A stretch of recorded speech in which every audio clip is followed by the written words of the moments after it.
Mega city Karachi के इतने मसले हैं कि हर एक मसले को जो है वो डिस्कस किया जाता है, लेकिन बदकिस्मती ये है कि कोई भी मसला जो है वो डिस्कस करने से या हाईलाइट करने से हल होता हुआ नज़र नहीं आ रहा। एक बड़ा मसला खुले नालों और मेन होल्स का है, जो कि कराची में खुसूसन बच्चों के दुश्मन बने हुए हैं। बच्चे अगर जो स्लम्स हैं, कच्ची आबादियां हैं जो कि नालों के किनारों पे बसी हुई हैं, वहाँ के बच्चों की अगर थोड़ी सी भी गफलत हो जाए, खेल कूद या फिर हादसाती तौर पर अगर उस नालों में जाके गिरते हैं तो फिर उनके जिंदा मिलने के चांसेस जो है वो बहुत ज़्यादा कम हो जाते हैं। अगर रवां साल की बात की जाए तो रेस्क्यू 1112 जो कि सिंध गवर्नमेंट का एक सरकारी रेस्क्यू का इदारा है, उसके अदाद शुमार के मुताबिक कराची भर में तकरीबन 55 ऐसे वाक़यात हुए हैं, जिसमें 64 जिंदगियां जो लोगों ने अपनी गंवाई हैं इन खुले नालों और मेन होल्स की वजह से। और अगर दीगर रेस्क्यू इदारों की बात की जाए, जिनमें चीपा वेलफेयर है और ईदी है, तो उनके अदाद शुमार ये बता रहे हैं कि तकरीबन 68 लोगों ने जो है वो इन खुले मेन होल और नालों में गिर के जो है वो अपनी जिंदगी के चिराग गुल किए हैं।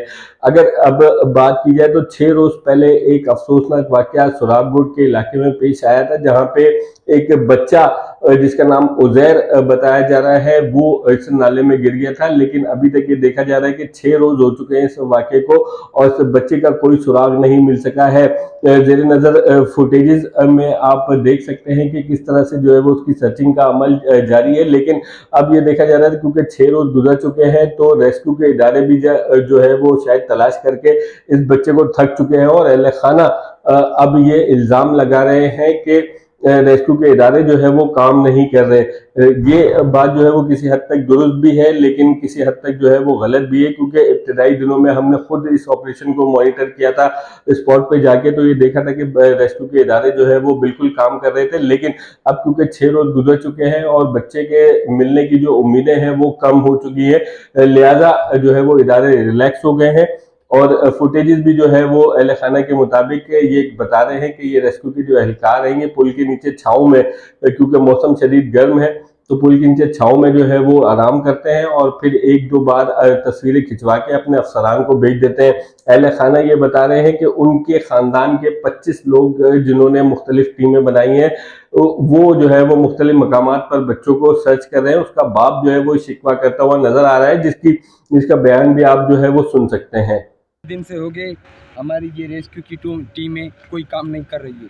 6 दिनों से हमारे 25 बंदे हैं, पाँच बंदे 2-2 किलोमीटर के आगे पीछे 5-5 बंदे हम पूरे फैले हुए हैं। लासीगोट से लेके यहाँ तक हम पहुँचे हैं। 6ठा दिन है आज। हमें न कोई मशीनरी दी गई है। वहाँ पे अपने इलाके में मशीनरी दी गई थी, वहाँ से हम क्लियर करा के आ गए। उसके बाद इस एरिया में कोई हमें मशीनरी न दी जा रही है, न कोई दे रहा है, न रेस्क्यू भी नहीं कर रहे हैं। हमारे पास इनकी मौजूद वीडियो भी है, पुल के नीचे सोए पड़े हैं। वो आप बोलेंगे तो हम वो आपको वीडियो भी दिखा देंगे। आपसे पिक्चर निकालते हैं फिर बाहर आ जाते हैं। इनका सारा दिन यही काम है, सुबह से लेकर शाम तक यही काम है। एक गेंदती या एक बेलचा अभी किचरे का बाहर अभी तक नहीं निकाला है इसने। आज सुबह से हम लोग 6 बजे के लगे हुए इधर। बता बेहोश पड़ी है, 6 दिन से खून सी उल्टी आ रही है उसको। उनको जब भी होश में आती है तो कहती है मेरा। अगर इसके अलावा बात की जाए तो इससे भी पहले अगर आप चले आए, आज से 12 दिन पहले, 10 से 12